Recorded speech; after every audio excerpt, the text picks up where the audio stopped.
he's getting the chance to take a look at artefacts in their new pop-up location. Cool. How are you getting on there this morning, Derek? Class. Hi, guys, can you hear me? Hello, hello. Do you remember this one? This is a blast from the past, isn't it? Anyway, welcome down here to the Little Museum of Dublin. We're in Pembroke Street here this morning. Brand new location, Gerald. Good morning to you. You're new down here? Yeah, so this is our temporary location here in Pembroke Street. So in our home on Stephen's Green, we're currently undergoing renovations. So we're basically making the museum universally accessible. So we're building lifts, which really opens up the museum, and it enables us to complete our mission, which is to teach the world about the history and heritage of our great city. Yeah, absolutely. Now, in fact, your museum is very highly rated because not only is it one of the best museums in Ireland, in fact, it's one of the best in the world, Darrell. It is indeed. So we're delighted to have the status of #1 attraction on TripAdvisor here in Dublin, and we're also in the top 15 in Europe. As well, so you're beating the Acropolis in Greece. The Acropolis in Greece, yeah. Less sunny, but yeah. Less sunny. Anyway, tell us about some of the artefacts you have in here then. Talk us through some of the bits and pieces. Yeah, so the collection here, we have it thanks to the generosity of the Irish people. So everything we have has been donated.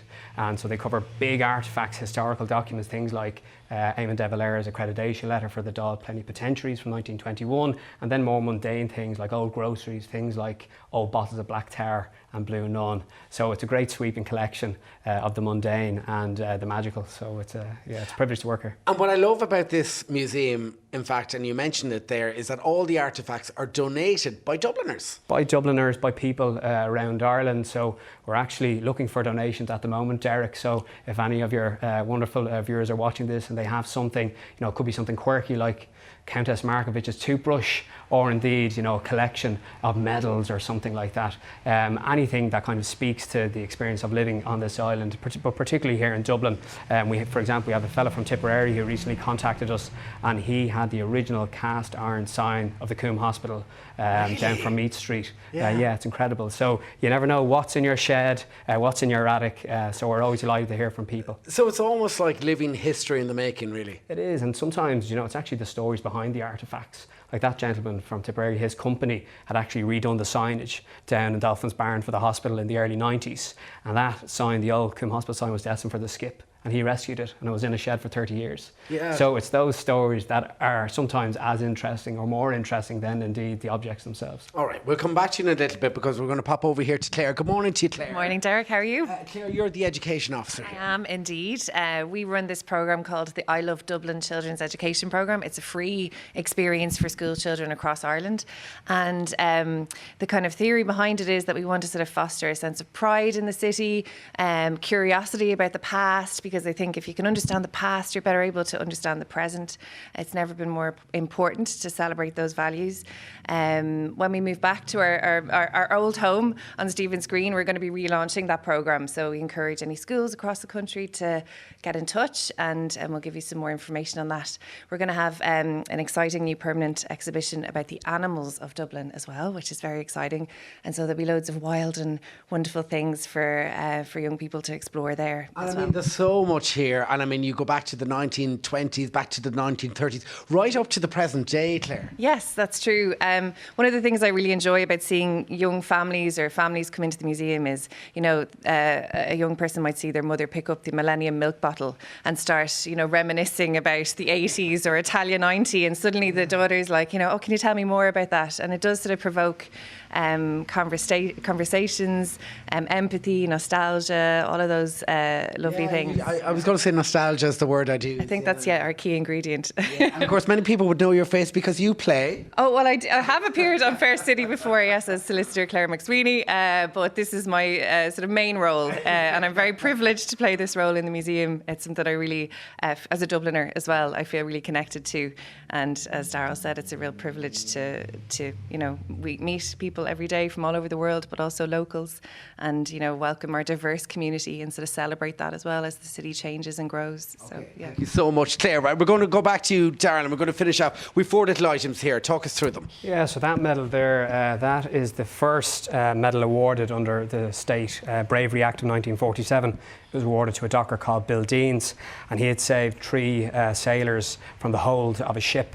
That medal was stolen 10 years later in 1958, and it took 58 years for his son Christopher Deans to recover it. Where did he find it? It actually went through 2 pawn shops and an auctioneer's, and a collector in London contacted the Dublin Dockworkers Preservation Society, and it just so happened that the lads in the society had worked with Christopher, and 58 years missing, so we have it here. Next up, Wanderley Wagon. Wanderley Wagon, iconic, part of childhood for so many people in the 70s. Wanderley Wagon, Bosco obviously as well, so Lambert's Puppet Theatre Company, and that is the original model that was used in the flying scenes, believe it or not.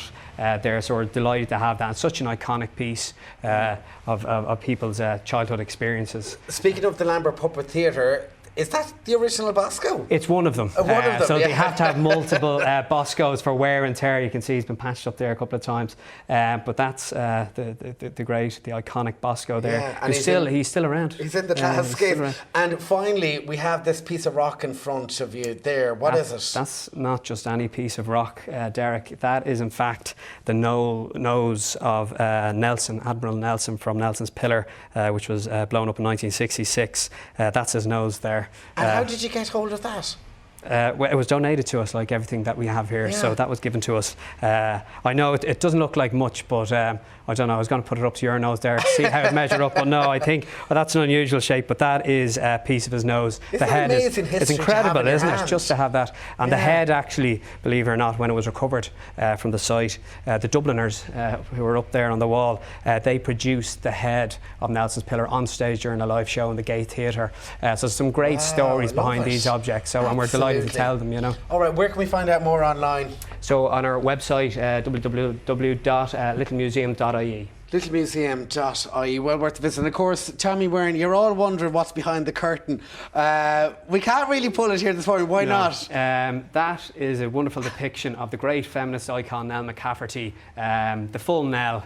The full Nell. So she's in her birthday suit. She's actually in the nip here. So look, can we show her face? We can show her little face here. Here, let's see her face. There's Nell, but she's actually in the full nip. So pay a trip down to see it in real life. Anyway, thank you so much to Claire and to Daryl here this morning. We hope you enjoyed the tour. Back to you guys in studio. I want to see the full Nell. It's art, Derek. It's art. It doesn't matter. If Bianca Sensori and I was going Kanye to say, West are doing if this was the Grammys, we'd be showing it. Nell Go on, McCafferty Derek. there, Open it. what a Come on, legend. open the curtains, Derek. Can we go back? Oh, no. No, you've been vetoed. That's not going to come. I'm dying to see that picture now. Nell McCafferty, what an absolute legend. You can Google that. It's there. Still to come on Ireland AM. Charlotte and Frankie from The Traders are going to be joining us. We've got some simple fashion hacks to add new life into your wardrobe. And the latest Love Island gossip that's coming up after the break.